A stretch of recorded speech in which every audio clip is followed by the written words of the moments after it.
You are listening to Leaders and Legends, a podcast produced by Veteran Strategies and featuring conversations with fascinating and impactful men and women who have shaped our world, our communities, and our history.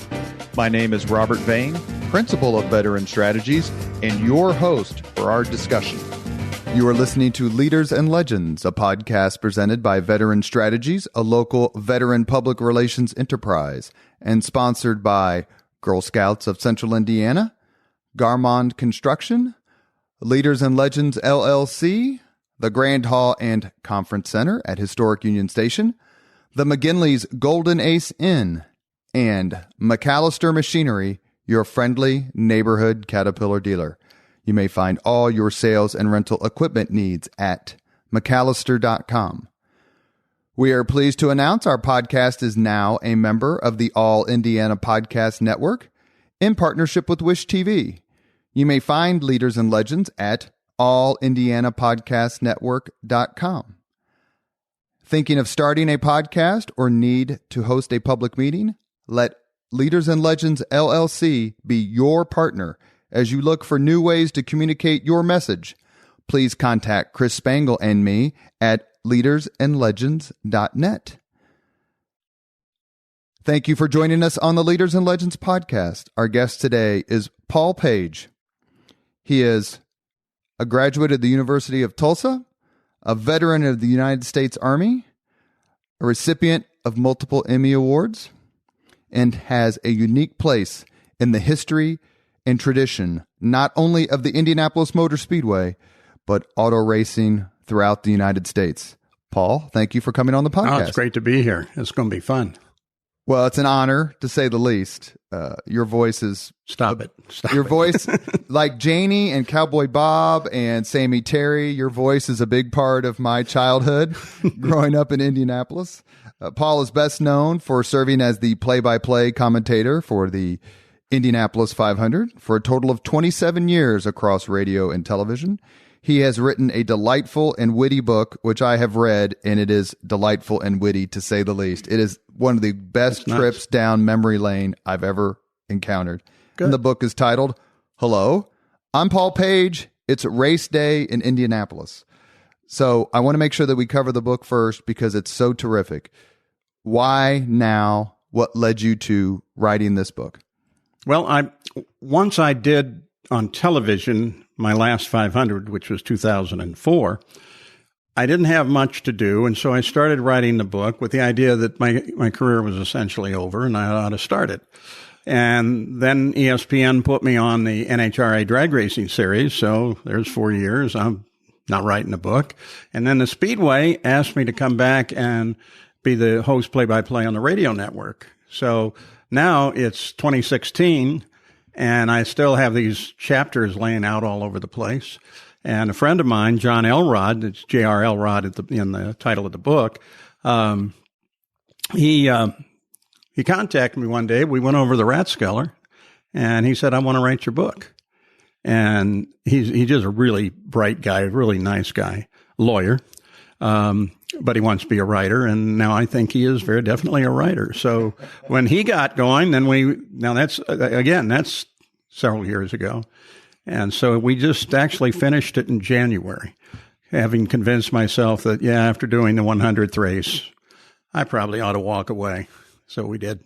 I love how your book is structured because it's not, as a history nerd, as is the Mr. Engineer Chris Spangle and a lot of the people we have on the podcast. Sometimes you get these books and, each chapter is 64 pages and it's kind of tough. Yours is more like, it's not necessarily a series of anecdotes, but it's anecdotes plus stories, plus facts, plus memories. And you can read 20, 30 pages like in no time because of the way that it's structured. Was that something that you did on purpose to make it easier to read? Not necessarily to make it easier to read, though I think that comes in a couple ways in the writing of just me telling stories. And then we took the tape and we put it down and said, all right, we'll write it this way. But the key factor in that is that it starts in 1960, which is my first race. And I'm a 15-year-old kid. The last really good history of the Indy 500 is a thing called There Are 500 Miles to Go, and it was written by Al Blemker, who was a public relations director at the Speedway. So that one ended in 59. And I decided, let's pick it up in 60 and kind of carry the history through, and then hopefully tell some good and fun stories that connects to that history, and hopefully illuminate those people, because everybody in that book is special. You know, you could write chapters about each of them.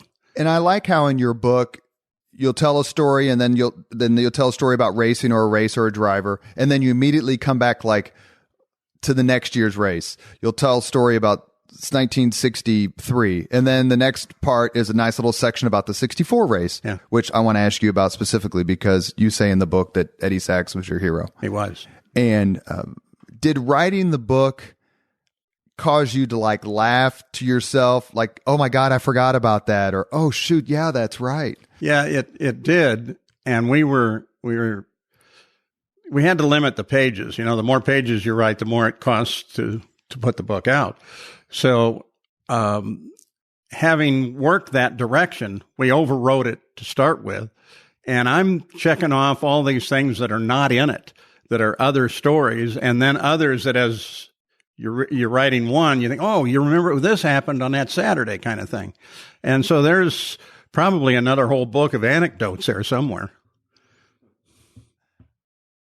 Were there things that you purposely didn't include, or at the last second were like, I probably shouldn't divulge, or not divulge, but like that could be embarrassing to X, Y, or Z? I was really careful about that. There is one section, less than a chapter, that I removed because of that very thing. I didn't want it to be embarrassing, and it wasn't particularly relevant to what we were talking about.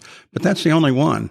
There's some of them that we thought a little bit about, and the drive too is to be tasteful, and you're covering fatalities, so you got to be awfully careful about how you deal with that.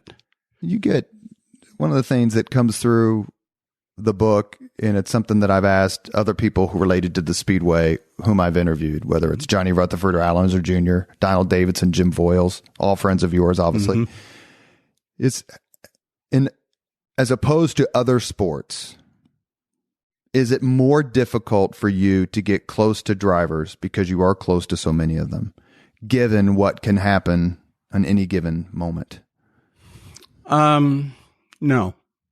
I know a lot of people do feel that way. My son, who is a performance engineer for Andretti, feels absolutely that way. He will not get close to a driver because he was an engineer on Dan Weldon's car.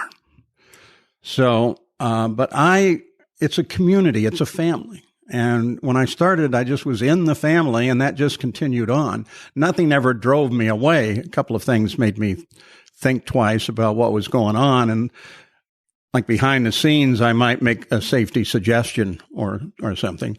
Greg Moore's death out at Fontana Speedway, they had a just terrible situation with how the barrier system was designed, and I think that was part of the problem. So, yeah, I had a lot of conversations with people, and safety is kind of a big thing with me. I know I'm a pest to a lot of the officials, but they're polite, so it works. Another theme of the book is kind of the twin drives of your life, no pun intended, perhaps, and that is racing and radio and how they intersected. Talk to us, please, about your love of radio. Well, I started doing radio in high school. And at the time, I wasn't sure what I was going to do with it. I just knew that I liked it. And I also enjoyed the technical side as much as the performance side. I had, as a kid in my basement, built up a big radio console and ran a wire to my best friend next door. And I'd sit there in the evening and play the same 10 records for him.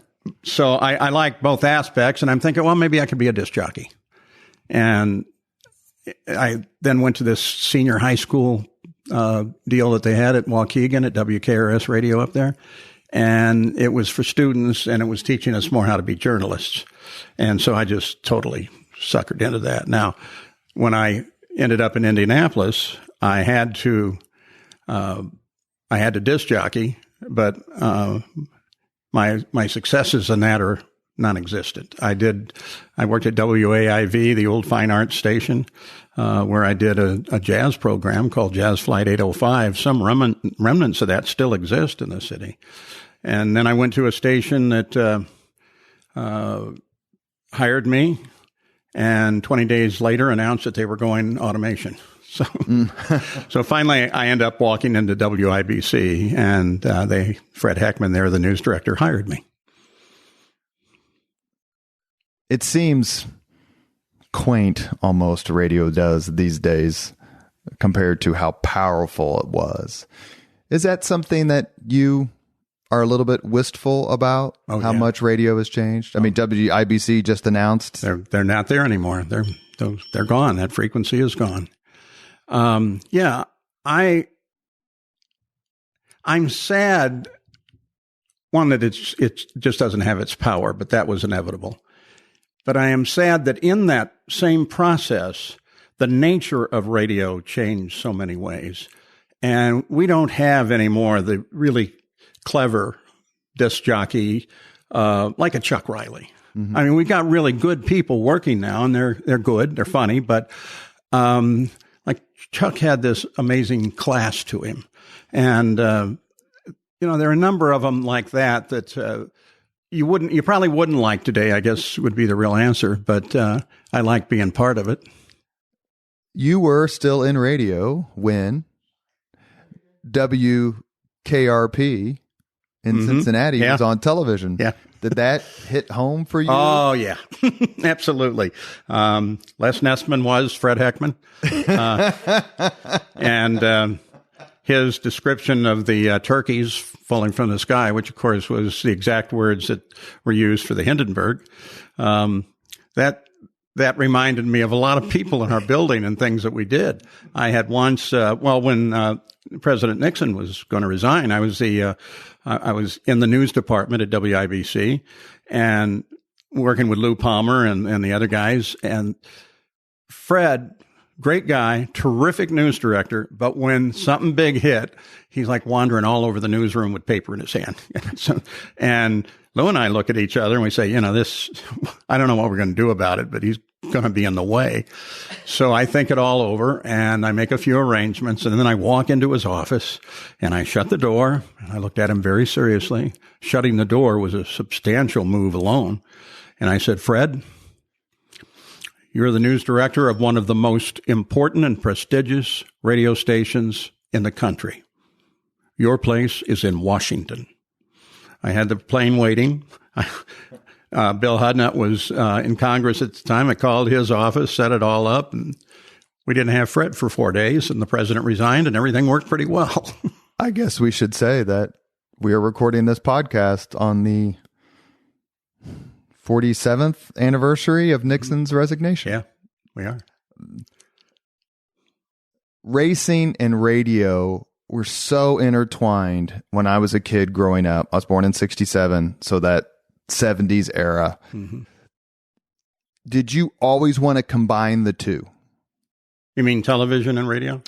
Meaning racing and radio. Oh. I want to be in radio, but I also want to cover the 500. I don't want to just do these other things. Well, when I came back to the city after the Army, I knew that I wanted to do something with racing, but in a way that might have been the hobby, because I also really enjoyed it. I ended up with that really great job on WIBC, but I suddenly realized I've got two things that I can combine here. I actually may be able to do play-by-play of auto racing. And so they mixed together at about that time. They weren't early on part of the plan. Were you here doing radio for the Kuritzis? Oh, yeah. Yeah. Because you mentioned Fred Heckman, and so I thought of that during your answer. In the book, Hello, I'm Paul Page. It's race day in Indianapolis.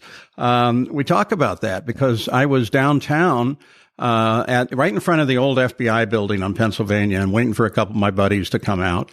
I'm going to have lunch. And over the car radio comes just as they come out that this guy's walking down the street with a shotgun wired to some other guy's head.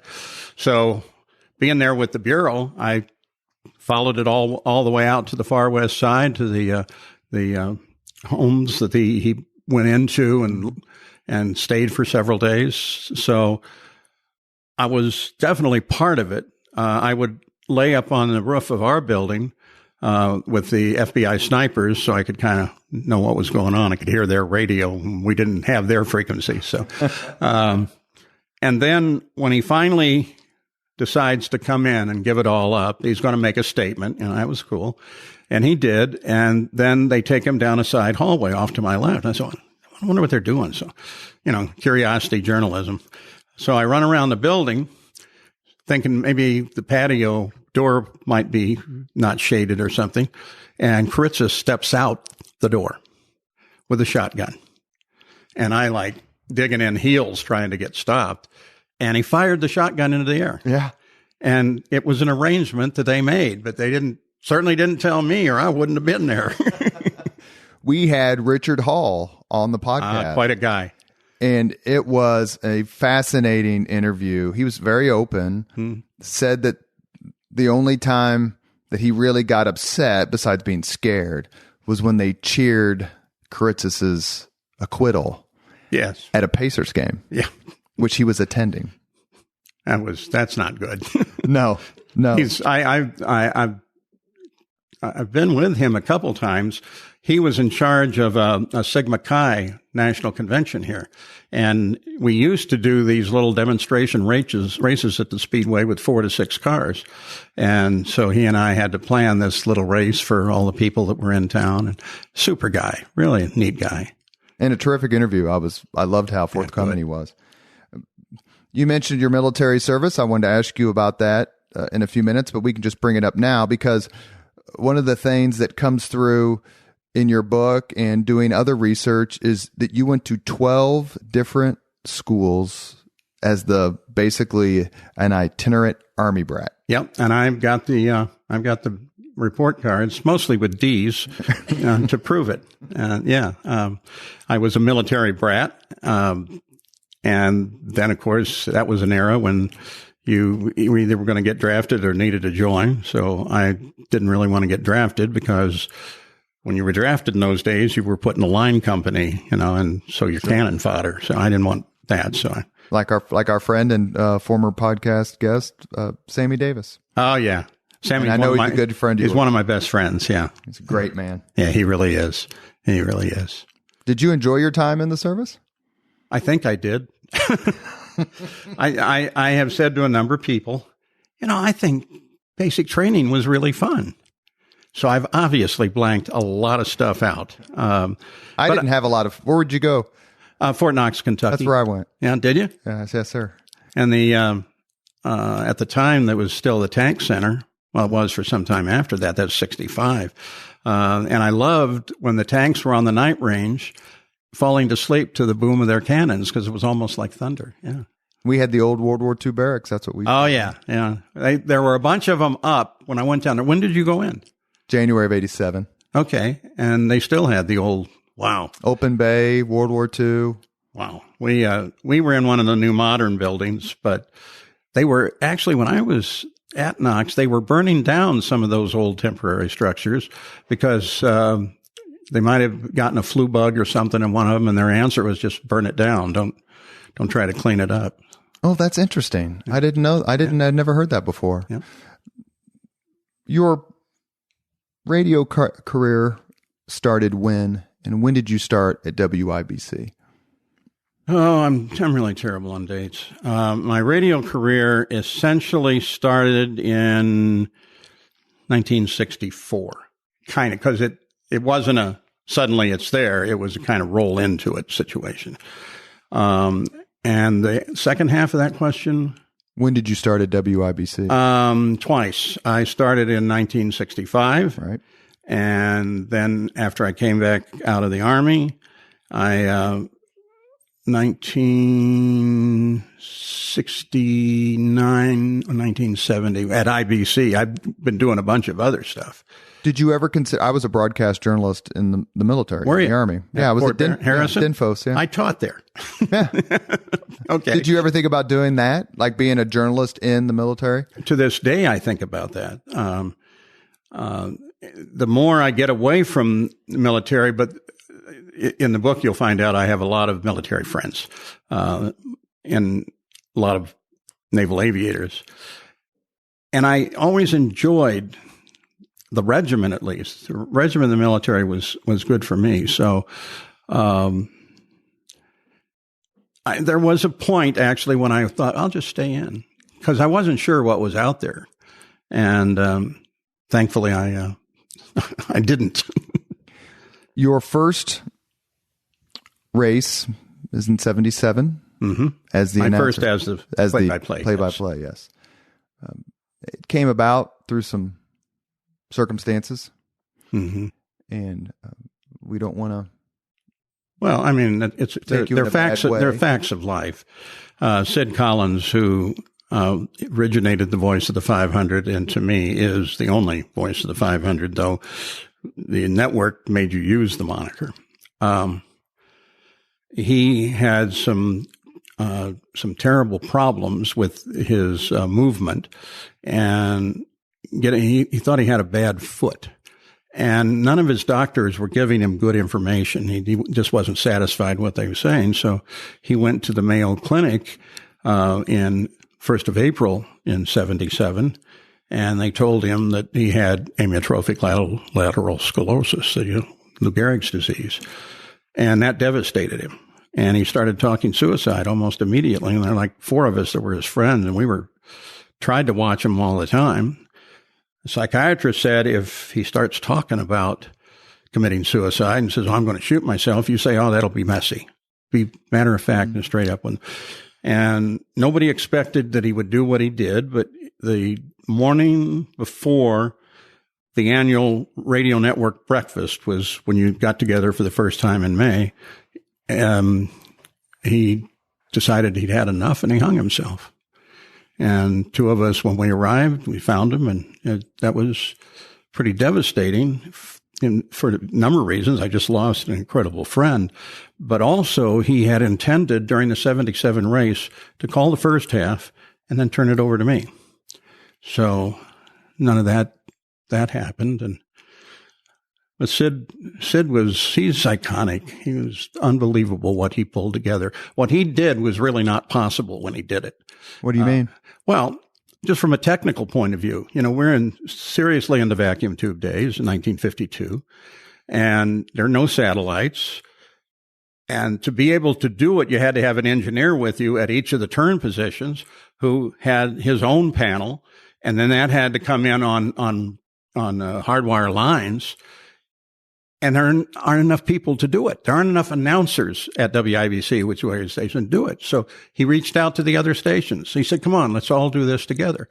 And so it always was a collaboration of all of the stations in town until I'd say probably 83, 84, somewhere in there. That late. Somebody was involved. Yeah. And not as deliberate as Sid did it, but the remnants of that just kind of rolled on. If this guy was an engineer and his buddy wanted to do it, then, yeah, okay, I'm done, but I'll tell him to use you. 77 was a pivotal year for you in many ways. Mm-hmm. You mentioned the death of Sid Collins.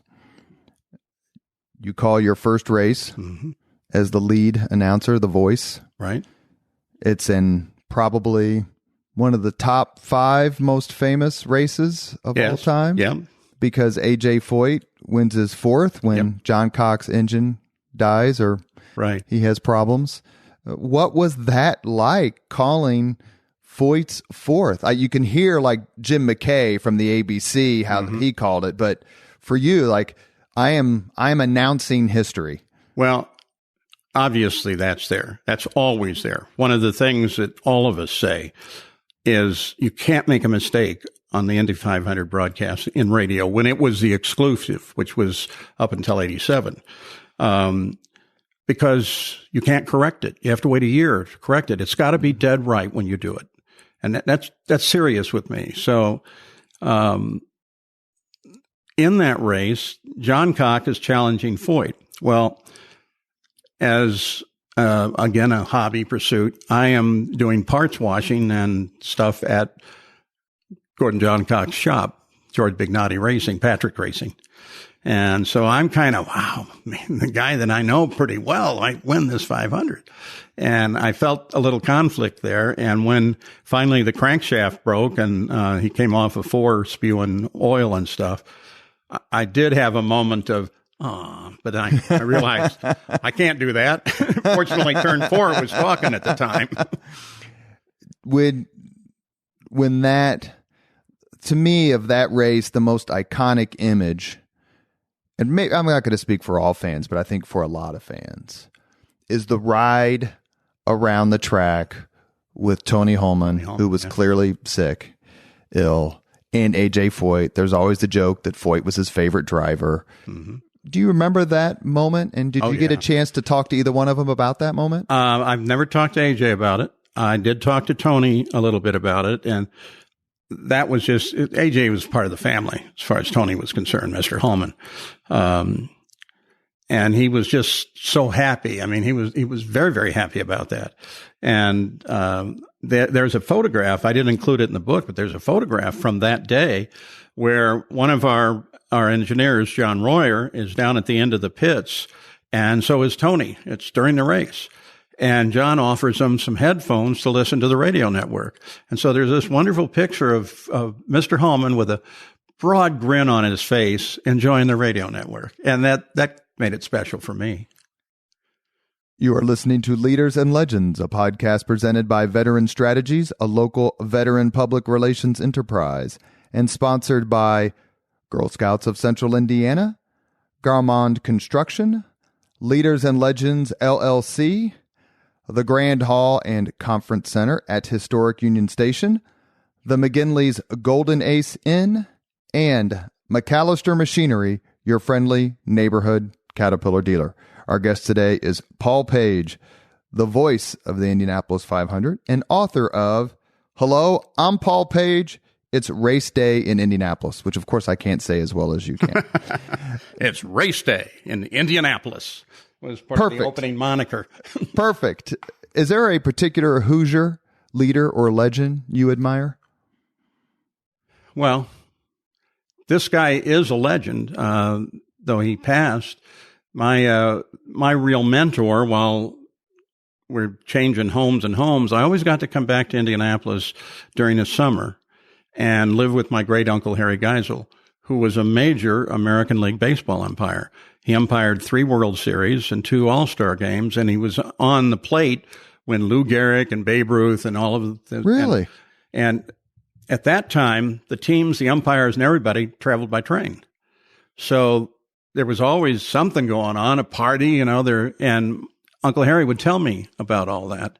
So that's a great Hoosier for me right there. But there's so many great people in this state. I mean, ask yourself that question. That's so hard. We ask tough questions, Paul. Yeah, Leaders and Legends podcast. That one's a good one. Well, you have so many friends who've been on the podcast. Mm-hmm. Jim Voiles, right.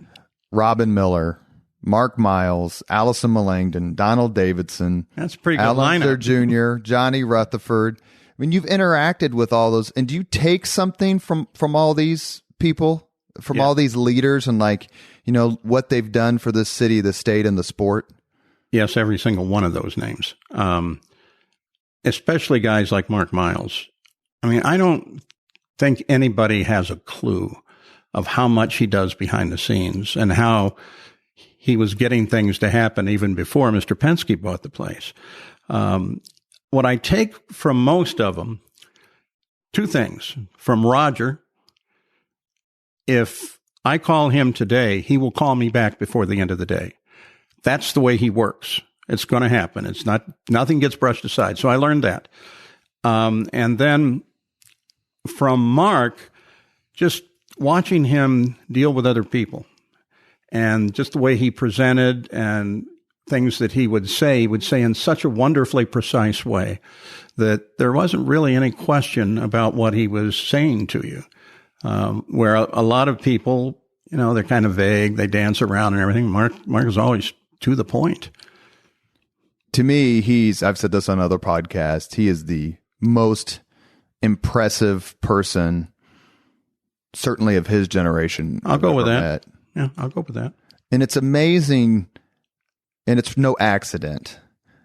I got to know Mark when I worked for Mayor Ballard. Mm-hmm. But the talent that is currently in charge of the Indianapolis Motor Speedway, Roger Penske, Mark Miles, Allison Melangton, Doug Bowles, I can't think of another organization in this city or state that has that much incredibly brilliant and creative talent at the top. I think I'd reach out to say the nation, not just the city and state. It is an incredible group of people running it.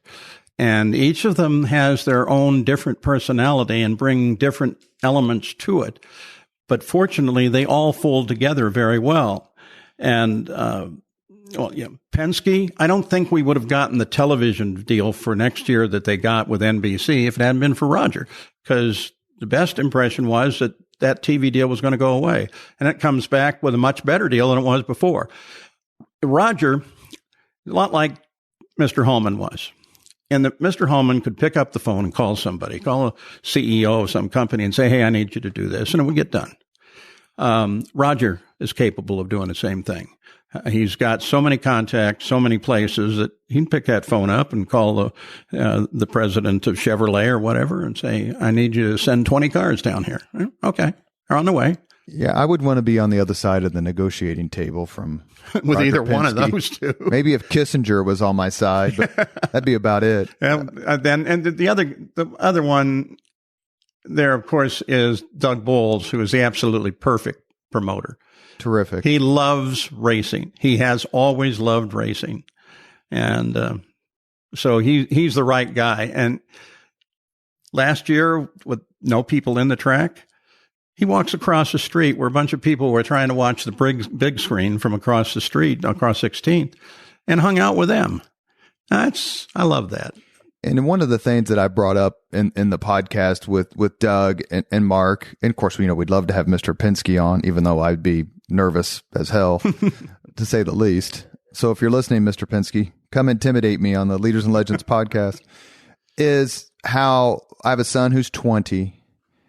He's a race fan like crazy, especially the 500. They have done such a good job of reigniting among young people a love of the tradition, the events, and then the race itself, which quite frankly has delivered in spades multiple years. The racing, especially at the end, is just phenomenal. Yeah, it had this race with Elio winning was like one lap he followed down the front stretch, and they are weaving back and forth. It's like two jet fighters going after one another. And of course, an incredibly popular win as well. I was waiting for Elio to get down off the podium where they were doing pictures for like an hour. And he came down and he still had the flowers, the wreath on, and he sees me and he comes right over and gives me a big hug. Now we'd spent some time together. I've got another photograph from another win of the same thing. Paul, but that was super. That was really super.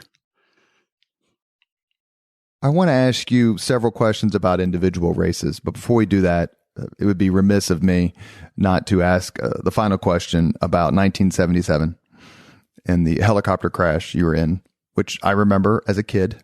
I remember it. Do you really? I absolutely remember it. And I also remember when Francis Gary Powers died in the U-2. Crash. Yeah. The U-2 pilot. Yeah. But yeah, that was in Chicago, I think, wasn't it? I can't remember, but I just remember that it was such big news. Yeah, I shouldn't have ventured out there. That was a moment in your life like that where it could end, and instead you flourished afterward. Mentally, without getting into too much maudlinness of detail, you write about it in the book. Right. There's a picture of the helicopter in the book. Yeah, so cool. You address it. That day, how did it spur you on to such great success afterward? Well, it was a near-death experience.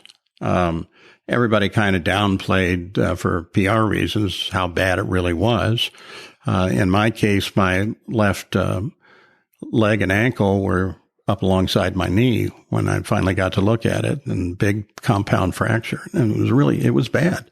And it was touch and go for, a couple hours until, in my case, they got the orthopedic surgeon, Bob Bruckman, in to take over.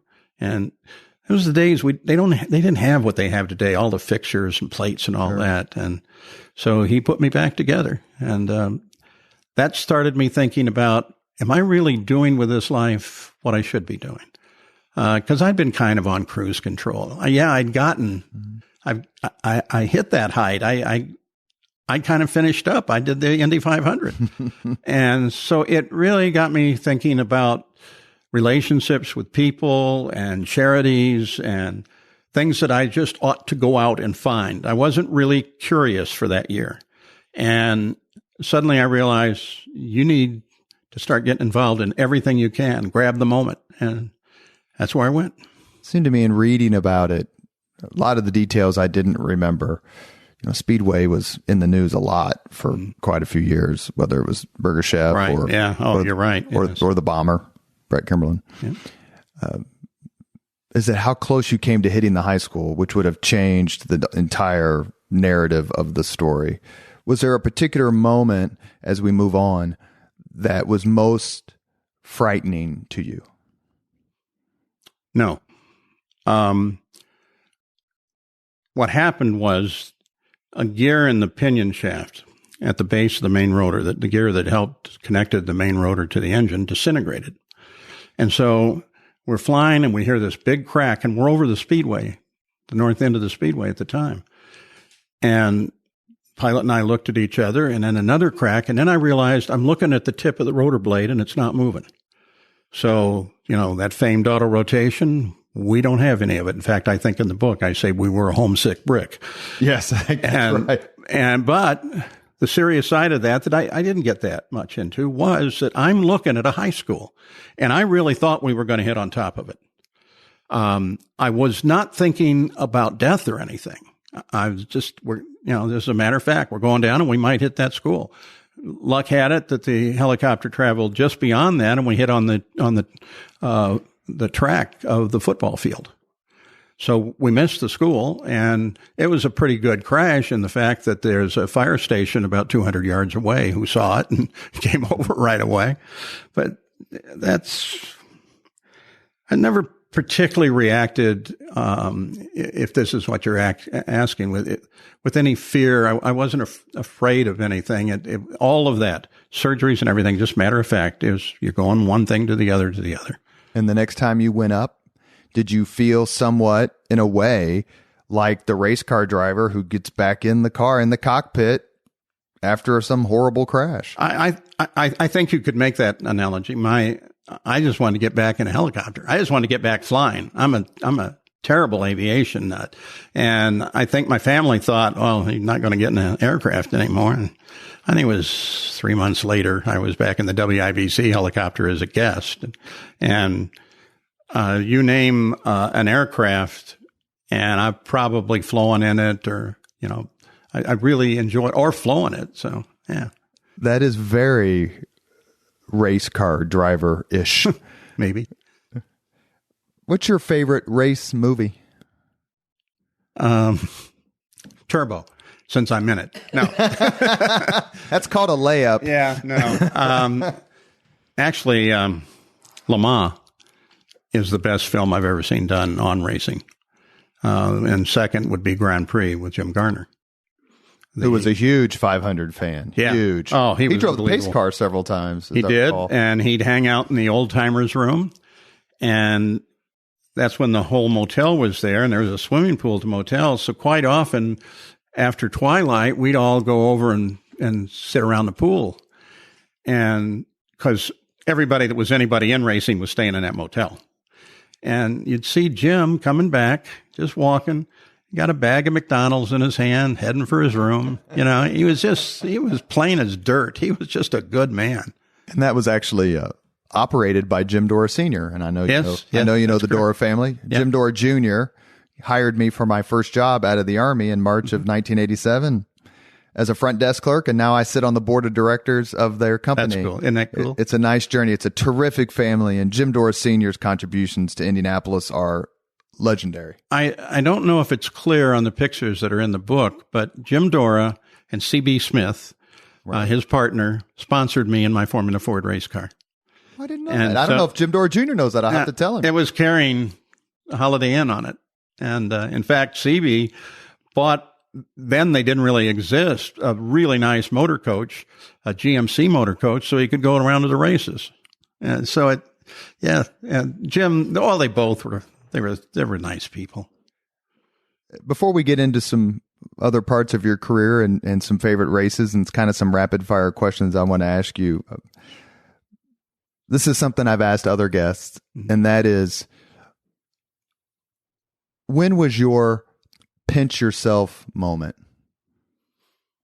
I'm just Paul Page. I'm an Army brat, and I went to all these schools, and I went in the Army, and I've done all this things, and I've paid my dues, and now I'm doing this, and I can't believe it. Well, it's obvious to me that it had to be 77, just before I'm ready to go on air as the host play-by-play of the race. I looked out, and a giant crowd were in the old master control tower up on the 5th level. And that was a pinch yourself moment, because I cannot believe I'm standing here. All of the history from 1960 and everything just kind of caved in on me. And then my producer, I think, probably sensed that I was getting a little too serious. Jack Morrow was our producer. He walks over to me, and we got maybe a minute or less to go, and he shakes my hand, and he holds onto my hand, and he looks me right in the eye, and he says, "Paul, there are over 50 million listeners out there. Do not screw this up." And that set the tone to be able to come on the air. How big of a jump was it for you personally, and then maybe in terms of technology, if that's the right word, when you started being the voice for ABC and that level of coverage? Well, my first network job was actually with NBC. The executive producer there, a guy named Don Ohlmeyer, who had done a lot of the Olympic events, just loved auto racing. Now, he's in New York. He's doing everything he can to convince everybody else whose car is a yellow cab that this is interesting. And so he hired me when kart was going to start. And I did the first kart race, but some of them were live, most of them were tape. So I did get a lot of training at NBC before making the move over to ABC. Fortunately, there was enough live in there, and I'd been both an analyst and a host, that I kind of had my feet under me when ABC finally called in late of 87. Did you know that call was coming? Did you have any idea? No, I didn't have any idea at all. And in fact, when I did realize I had to do that, I mean, there was no choice. And the family said, we kind of need help there, so that'd be a good thing to do. I'm sure that they helped engineer it. But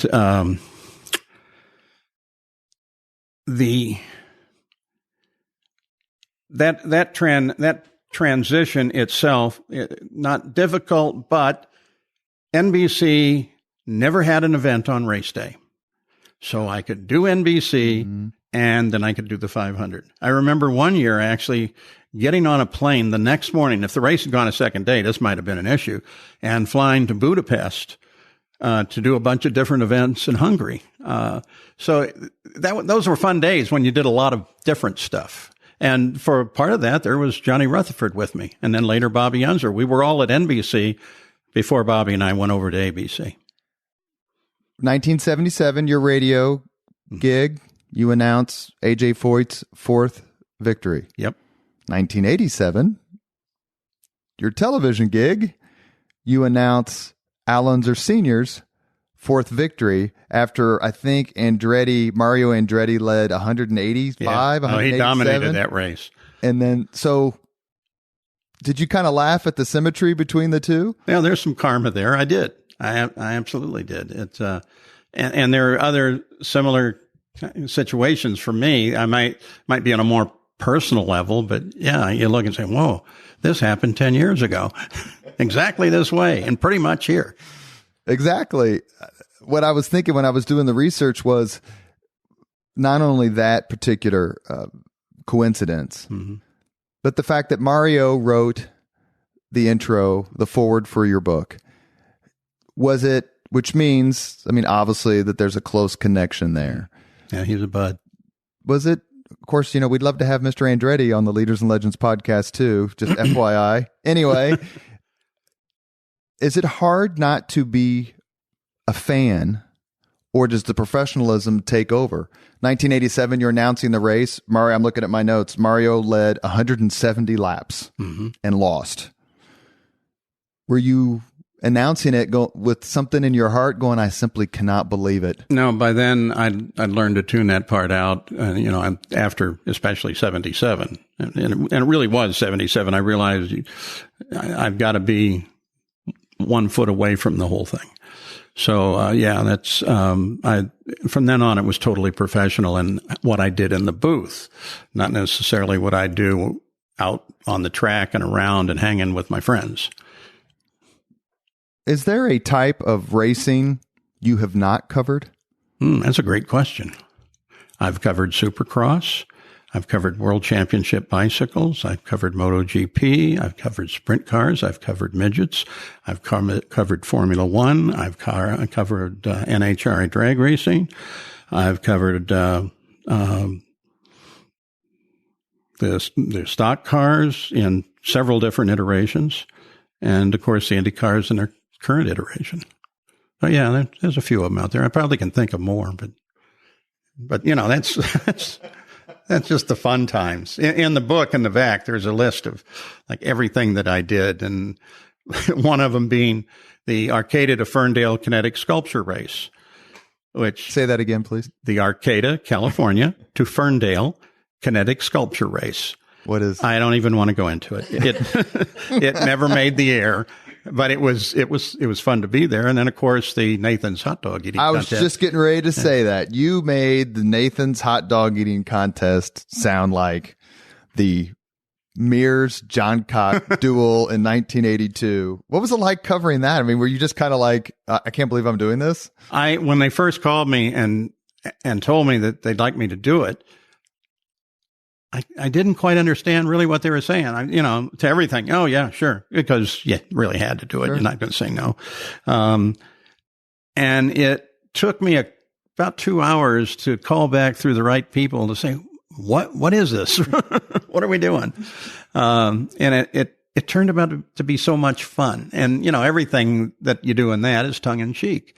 In fact, I remember my very first show, the Shea brothers, Rick, who was in the booth with me, and George, who was the guy with the huckster hat and, the big, what we call the sermon opening. They came up with, to start, they shouted, "Gentlemen, start your enzymes." And they were fun. And it was good in a number of ways, as many of these events are. And I don't want to go too long on this, but you're in New York and hit Broadway. I mean, there's no preparation on a show like that. We show up at 10 o'clock the morning of the event and do it. So you're in New York and you're on Broadway and you can, hit a few shows. And then the really great thing about it's always on the 4th of July. So I would book a flight leaving JFK at about 8:30, or at least past 8. And the reason I did that was all the way home, you're looking down on all these fireworks displays across the country. And those are the little moments that are also fun. Leads me to another question I was going to ask in a little bit, but I'll ask it now since you brought up a national holiday. How much more special is the 500 because it's Memorial Day weekend? Well, to me, coming from both the military background, which I think makes you patriotic automatically, Memorial Day is always so significant. both my parents are buried in Arlington, and I go out and put flowers on tombstones out at Crown Hill. It's just, and it's appropriate too, because of the courage shown by your everyday soldier and the courage shown by the drivers in the 500. So that was a nice connection. I don't know how strong it is, but it's one I believe in. My son, who did 2 tours in Afghanistan, I took him to a 500 once, and I said, "You may not enjoy the race or racing." It was when Helio, I think, won his second, and he just couldn't believe the display of patriotism. Even though his mother was career military, he's like, "I didn't expect it." I go, "That's the heart of the race." Yeah. It always, that stops me. Taps totally stops me. In fact, if I had to come back on the air after taps, I wouldn't be really good for a little while. The whole military presentation, the Armed Forces Day, that connection that Carl Fisher originally put together, one of the founders of the Speedway, that whole thing, it was bright as a business decision because he got a 3-day weekend, but he was more, I believe, into the fact that was the most significant holiday of the year. And here it is, it's the opening to summer, and we're honoring all of those troops. And, we've passed through how many wars since the opening of the Speedway?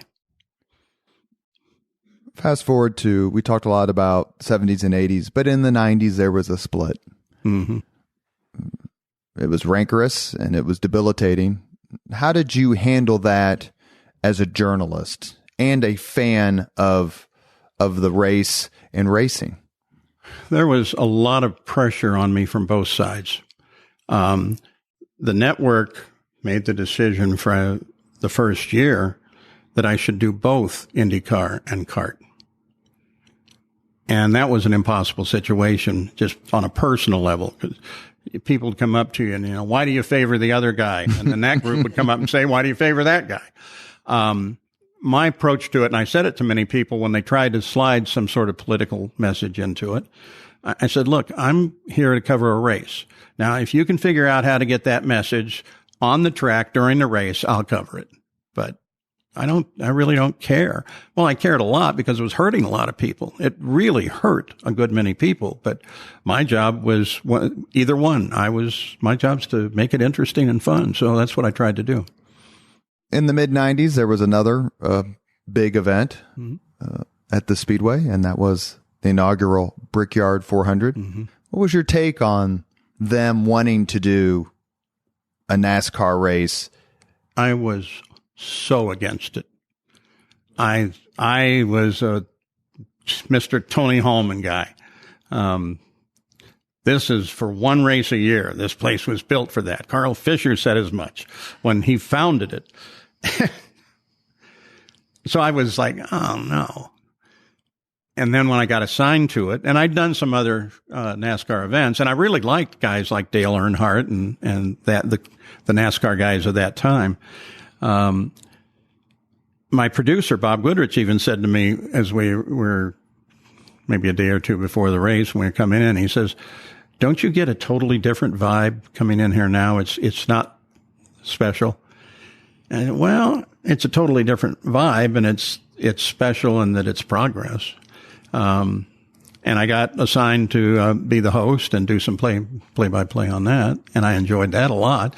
I'm in the booth with Benny Parsons and Bob Jenkins, and we always just had a ball together. And so it happened, and I, by the next year, kind of adjusted. And okay, this belongs here. This is a good thing. I had actually, come to think of it, when Mr. Holman was still alive, we'd go to these little meetings where he'd talk over what he's going to do with the Speedway. We're going to put more seats in here, whatever it is. And one year he asked for suggestions, and I'm sitting next to Tom Carnegie. And I'm the guy who should never have spoken up that early on in a meeting. But I said, wouldn't it be great if we had the 500-mile race on Memorial Weekend, and a stock car race on the 4th of July, and then some other major event, maybe even a Formula One on Labor Day. Everybody at the table just kind of gave me that dead-eyed look. And when they started talking again, Carnegie leans over and says, "That was really stupid." Because at that time, that was the rule. We didn't want anything else out there. And so they didn't fire me over that one, though. They eventually listened to you somewhat, apparently.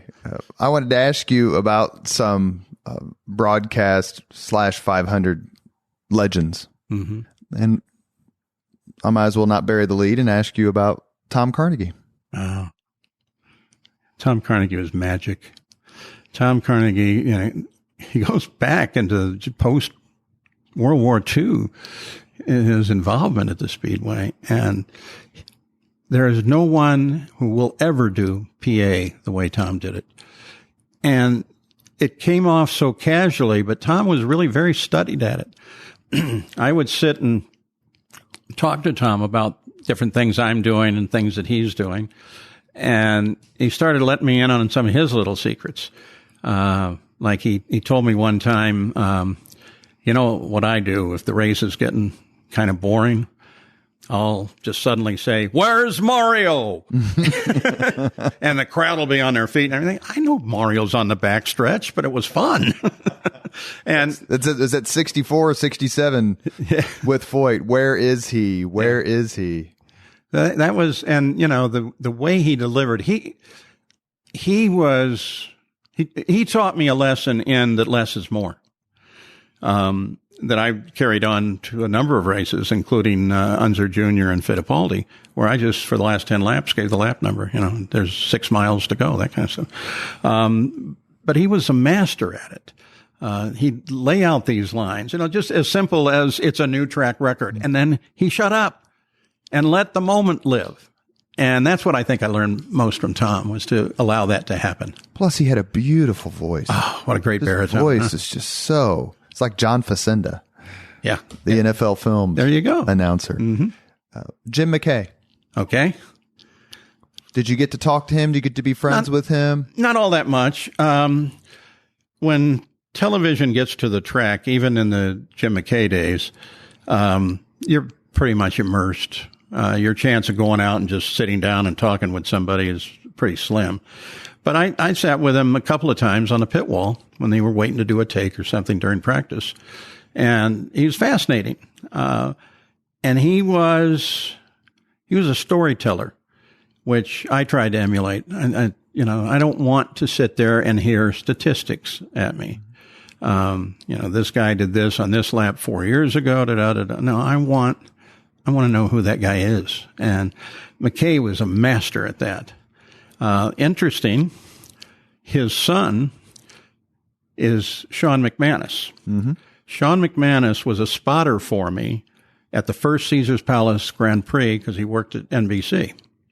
And by the way, my analyst on that show was Roger Penske. Well, Sean McManus today is the executive producer for CBS News and Sports. Mm-hmm. And for a while, he was actually my agent. So, watch him come through. And he was adopted, so you talk about lucky. But McKay, yeah, he was a master. He knew what he was doing. I don't think we have shows, maybe the Indy race, maybe the Kentucky Derby, but we don't have shows that really would fit McKay anymore. Just because they're not into that wonderful long on-camera narrative that he was so good at. And the wide world of sports model. Because you did announcing for Sports World, NBC's Sports right. World. And Wide World of Sports, that's right. WWOS. I actually, for a while, was in that open where Eddie the Eagle is flipping off of the ski jump. Vinco. We had a shot of somebody, it's a from the wall shot of a race car hitting the wall. And so I had to record, wow! So I was in there for a bit. The person you allude to very quickly in your book is Eddie Sachs. Mm-hmm. Called him your hero. Yep, absolutely was. he was the focus of my first race for me because he was such a huge figure and huge publicly. So in 1960, he's just a natural person to latch onto from my point of view.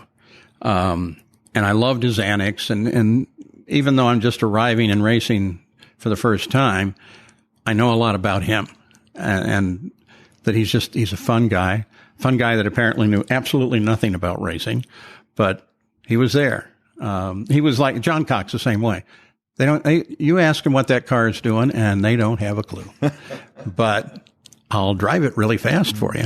So Eddie really impressed me. And so after that first race in 1960, I wrote him a letter and I said that, I was really impressed with him. I was a fan and, what advice might he offer me if I wanted to get in racing? And he wrote me back. And he wrote me back on this Champion 100 Mile an Hour Club stationery, that was a big deal to be a member of that then. And essentially, he told me that if you do what you have a passion for, then you'll always succeed at it. But I didn't put this in the book. He also said, yeah, but you really have to be fun too. You have to enjoy it. So I'm right over in that wall there is my Eddie Sachs Award, which was pretty tearful moment getting there. And you were there in 64? Yes. When he perished along with Dave McDonald. Yeah. And which is, I hate to say, one of the worst crashes. Oh, it was horrible. I don't think there has been one. I wasn't present, obviously, for a good many. But of the ones that I've seen, which start in 60, and that I've also seen elsewhere, that without a doubt just totally blew me. I was sitting in first turn with my family, and the field came rushing past, and we're waiting for him to come out of 4, that wonderful anticipation, and I could see Jimmy Clark coming out of 4. I could see that far in those days. And then all of a sudden right behind him, this giant bloom of fire and then black smoke, and place went quiet. And Clark finished that back to the 4th turn and stopped the field. Everybody knew you weren't going to drive forward in that, but he got out of the car and was holding his hands up to the other guys coming down. Yellow, of course, was already out, if not the red. But I think the red only showed at that time at the start finish line. So it was horrible. I mean, Dave McDonald was a great California kid, wonderful sports car driver, just coming up in the ranks, driving for Mickey Thompson. And he lost it coming off the 4th turn at the conclusion of the first lap, which is one of your great trivia questions, by the way. What lap did that occur on? It occurred on lap 2 because Clark was already across the line. It's the leader lap that you count. So if you want to win a contest, there you go. I'm calling Donald Davidson when I win. That's a little comic relief because this situation is. Well, we had our podcast interview with Johnny Rutherford, and he told the story how I had read this, but he retold it. Sachs always carried a lemon around his neck to snack on to keep hydrated or whatever, and it ended up in Rutherford's engine block hurt. Yeah, well, and the trumpets from his fuel injectors also ended up on JR's car. And JR, he was just so lucky, he was right behind.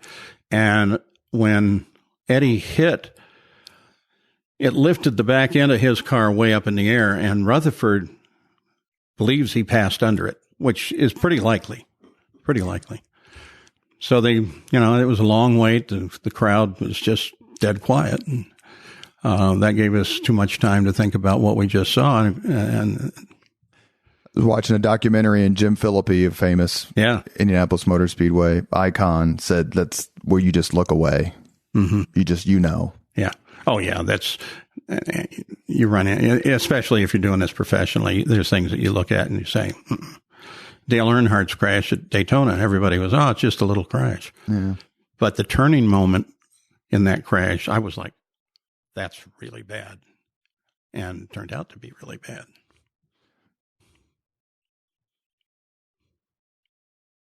Who had the worst temper? AJ Foyt or Bobby Knight?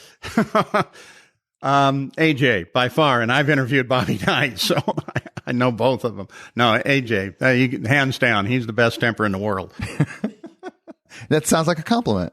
I'm sorry? That sounds like you're giving him a compliment. Yeah, in a way I am. Yeah. I mean, look at what his temper led to in terms of scenic moments. I mean, grabbing a laptop and flinging it across the pit lane. And smack the Aaron Leyendyke. And yeah, it just, AJ gets really angry. And then a little later, you go back up to him and says, it's fine. Everything's good. So, but yeah, as far as coming off as a firecracker, he really explodes pretty quick. Robin Miller gave the same answer, by the way. I asked him the same question, and he gave the same answer. In my opinion, I'm biased, of course, because our family was all Foyt fans. My uncle was a pit crewman for Foyt in '61 when he won his first 500. I think Foyt is in my opinion, and I want you to push back on this or give yours. Foyt is the greatest legend in the history of the 500. But it would be far off the mark to say that Al Unser Sr., who's led the most laps, or Rick Mears, who has the most poles, and they each have 4 victories, that either one of them had the greatest career on the 2.5 mile oval, leaving Elio aside for just 1 second. So you're really asking between Rick and Al? I'm asking you, I guess my question is, if I contended that AJ Foyt was the greatest legend, would you say, yeah, but, or yeah, or no? I would say if you contend he was the greatest legend, absolutely. Now, I'm drawing a distinction there. Mm-hmm. Is he the greatest driver at that track? No. He won 4 races that he shouldn't have, and he lost 4 races that he should have won. So, as a legend, yeah, absolutely. Best driver? No. Rick Mears, far. Rick Mears was better than all of them. It seemed like every year Mears either won it or was on the pole or was on the front row for like 15, 20 years in a row. And here's a guy that really wanted to be a motorcycle racer, and his parents wouldn't allow it, so he went into Indy cars. He's just as calm and nice as you can be. He's enjoyable to be around. He sees so much stuff. I went out to their place in Bakersfield once, and Rick's laying on a couch, and his brother Roger was there, and Rick's just got his eyes open. He's laying on a couch. He'd been there for an hour or so. And his brother said he's just visualizing laps at the Speedway. He's figuring out what he's going to do. And a neat human being. I really liked Rick. How was it when you would go places and bring up the 500, how people reacted to it, or when you would talk to people after their first Indianapolis 500 as either a driver or a fan, and just how they talked about it. I used to work for Jim Dora's hotel, the Holiday Inn Airport, and in the 90s, and people would come stay there. Pennzoil was actually the company that usually had a lot of people there.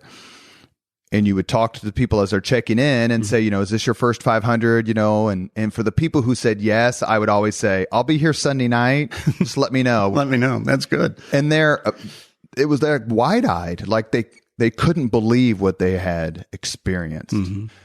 Did you get that a lot when you talked to? Yeah. And in fact, part of what I used to do when qualifying was a big deal and I had a guest, I'd like keep them away from, I'd take them through a tunnel and then maybe up to the ABC compound or it would have been radio compound in those days, radio office. And then I'd wait and I'd walk them out and kind of suddenly expose what was then an enormous crowd. And they're all like, oh, I don't believe it.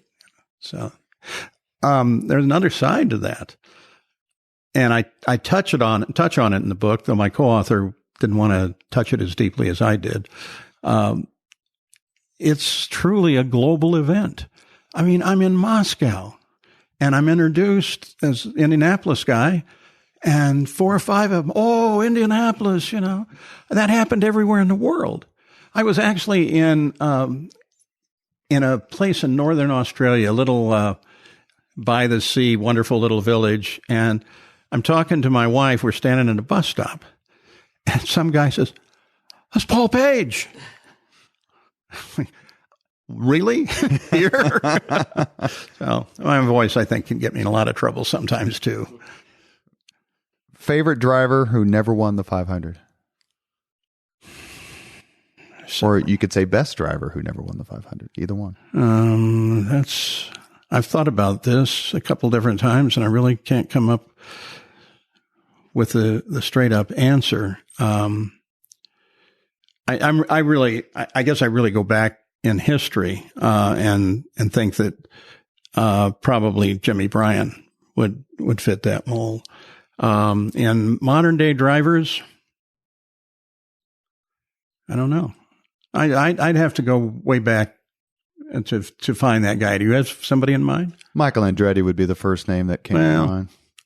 I mean, he had some very great races. That maybe I should have said that, and it didn't pop for me. I was looking a little further back. I guess we all rooted for Jim Hurtubise every year. Oh yeah, good old Hurt. What a guy. Most heartbreaking loss you called? For me, it was actually Nigel Mansell. He had the race totally won. He was such a precise guy. He was so good at what he did. Which year? I told you I don't do dates. I don't know my birthday. Don't ask me that. And I can't dredge it up for you. But nevertheless, he's dominated the season. He broke the lap record at Phoenix. He sits on the pole at Long Beach. I mean, everything's him. And he had the Indianapolis 500 totally covered. And then he makes the tiniest of mistakes and just barely hits the wall, just scrapes it really. Day over. That was because I guess too, because I knew him personally, and I knew despite the facade that he puts on as the great world champion, Lionheart, and all that, that one I know really blasted him. He was down a long time about that. The 1982 race. We were looking at some of your memorabilia here in your house. Your favorite race? Favorite race because of radio and what we did with it. Yeah. You're talking Mears Johncock. Yes. My very first 500. And if you go on YouTube and you watch the end of the race, all the comments are about, why are they showing Mears' wife? Exactly. They're not showing the end of the race. Actually, that's a question I asked when I went to ABC, especially since in those days it was delay. And they had every chance that lap probably wasn't cut that way because there was always a master cut. So yeah, But your favorite race, your favorite ending, even more than 92 with Al Unser Jr.? 92 was my favorite TV race by far. Not only because of the outcome and the excitement of the outcome, but the fact that I think as a broadcaster, I was very careful. I didn't talk too much. I was actually feeling the same excitement that the crowd was. And so that would be my favorite TV. My favorite radio was Mears and Johncock. And what made it special, again, as a broadcaster, was we all had these old electronic watches. And everybody had them. It was the fad that particular year. So I had one. And during the race, I'm using it, and I'm clocking intervals and everything, something you couldn't do with a mechanical stopwatch very efficiently. So I realized about the 189th lap or so that the closure between Johncock and Mears puts Mears alongside Johncock at the white flag. So I got on our circuit that I can talk to the announcers on and not be on the air. And I said, here's what's going to happen. And this is what we're watching for. We know Mears has a problem with a car, but he is still closing. And so we're going to focus on nothing but that. And we did. And that last lap, I think, was the finest lap ever called by the radio network. Everybody was just so over it. And we were, I think, not just that we liked it professionally and personally, but that it made all of us happy to see such an incredible thing happen in front of us. The interval part that you mentioned was the most heart-pounding event I've ever witnessed personally. Because everyone, you could tell that he was getting closer. Mears won the pole. That was the famous or infamous, perhaps, race where Kevin should we call him Coogan as Foyt did, or no? He's Kevin Kogan. Yeah, Kevin Kogan's car mysteriously creates this drama, this crash, knocks Andretti out. He's out, hits Foyt. But there's the beautiful ending of how Mears is reeling him in, and it's like, is he gonna run out of laps, or is John Cat gonna run out of room? You might want to go back to the crash at the start and look at the video a number of times. You may not end up thinking that it was all Kevin Kogan.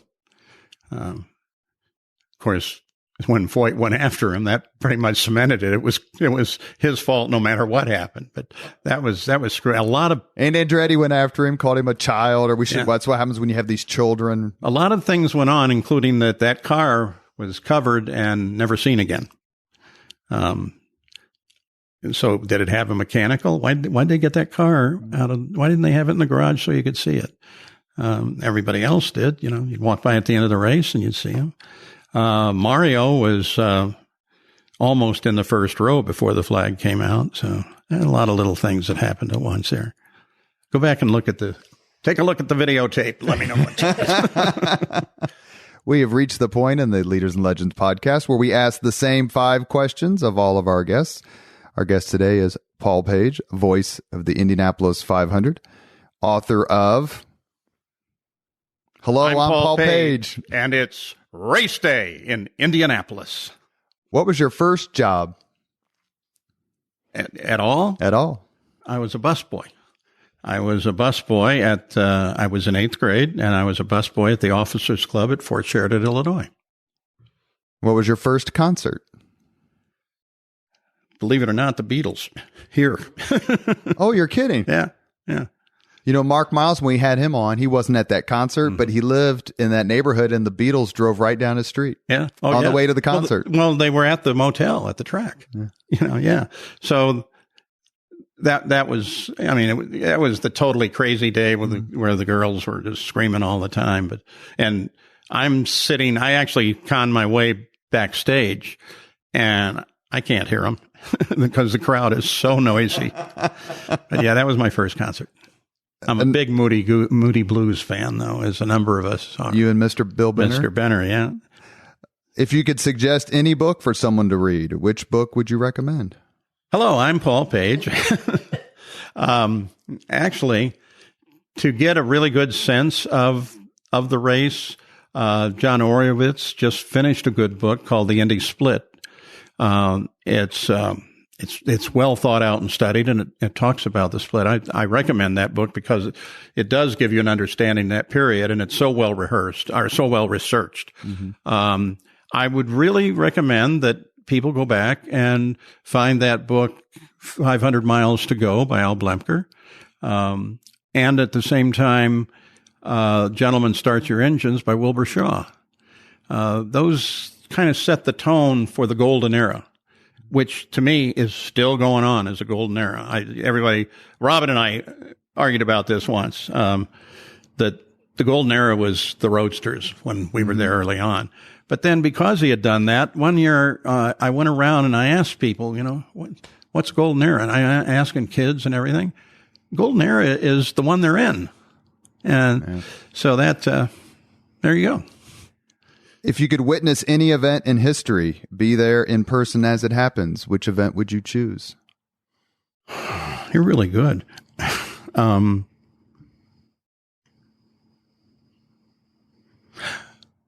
One that I've missed. I would like to see the Grand Prix at Monte Carlo. And second to that, I've never been to the 24 Hour of Le Mans either. So those are I'm still racing. It's going to be a racing event. If you could have dinner with anyone living today, 2 hours off the record, whom would you choose? Who would that be?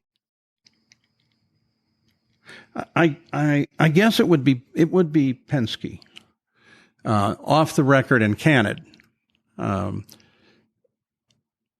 We're tangential in a number of ways through his career and my career, but always friendly always answering me, always courteous to me. You know, I was more than welcome to walk up in his trailer at any time. But I'd like to really just sit down with him and say, hey, what about 73? And hear him talk about it. Because, and I assume most people know this, but he is desperately in love with motorsports. Always has been. Yeah, he's made a business out of it, but he loves racing. And I'd like to hear what he has to say about that. You mentioned 73. Why particularly 73? That was the era when they were first arriving at the track. What was it like? Roger was a race driver, first guy to put a sponsor on a race car, figures. So I think when he first came with Mark Donohue, that would be I just start with that. I'd like to hear what he was thinking all the way through a lot of things. I'd like to know what he was thinking when his team did so poorly in Nashville, because there's a television shot of him. He's in the background walking down the track with not my favorite look on his face. 3 other very quick questions, and I promise to let you go. I really love how much time you've spent with us.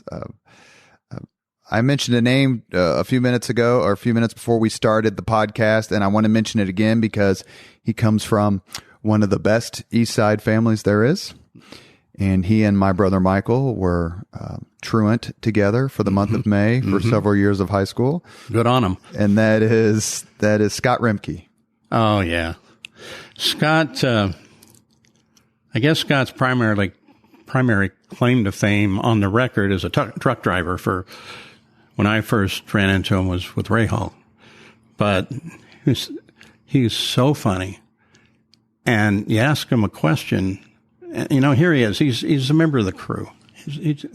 But you ask him a question, and he will give you a super answer. Why is this happening to these cars?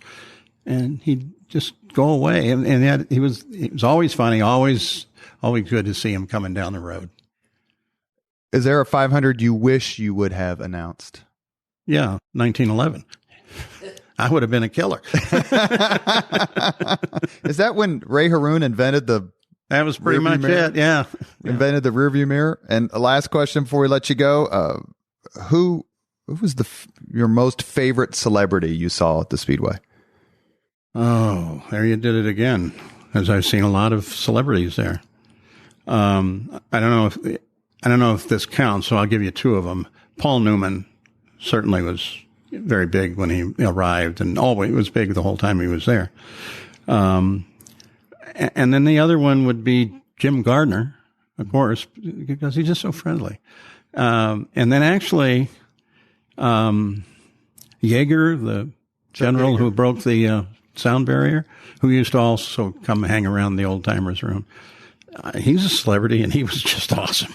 He just, you know, I have no idea how he figured that out, but he did, you know. So David Letterman? Yeah, but Dave and I more on a personal level because we worked at Channel 13. Right. And then he was working down on the little radio station on the South Side. And then he made history. And I went to the comedy club in L.A. when he was playing it. And we got a different kind of bond then. We were now 2 pros who had essentially made it. Right. And so we kind of approached each other on that. My favorite thing with David Letterman was when I was with NBC, we're doing a lot of our voiceover work out of the Burbank studios. And that's where the Tonight Show was done. And it was during the transition time. So the reserve sign said, Johnny Carson. But parked in that space was Dave's red pickup truck. You have been listening to Leaders and Legends, a podcast presented by Veteran Strategies, a local veteran public relations enterprise, and sponsored by Girl Scouts of Central Indiana, Garmond Construction, Leaders and Legends LLC, the Grand Hall and Conference Center at Historic Union Station, the McGinley's Golden Ace Inn, and McAllister Machinery, your friendly neighborhood Caterpillar dealer. Our guest today has been Paul Page, voice of the 500 and author of... Hello, I'm Paul Page, and it's race day in Indianapolis. Thank you very much, Paul, for your time. Thank you. It was really good. Really fun. Thank you very much for listening to Leaders and Legends, brought to you by Veteran Strategies Incorporated. If you want to contact us about this program or our menu of public relations services, please send us an email at robert@veteranstrategies.com. That's robert@veteranstrategies.com.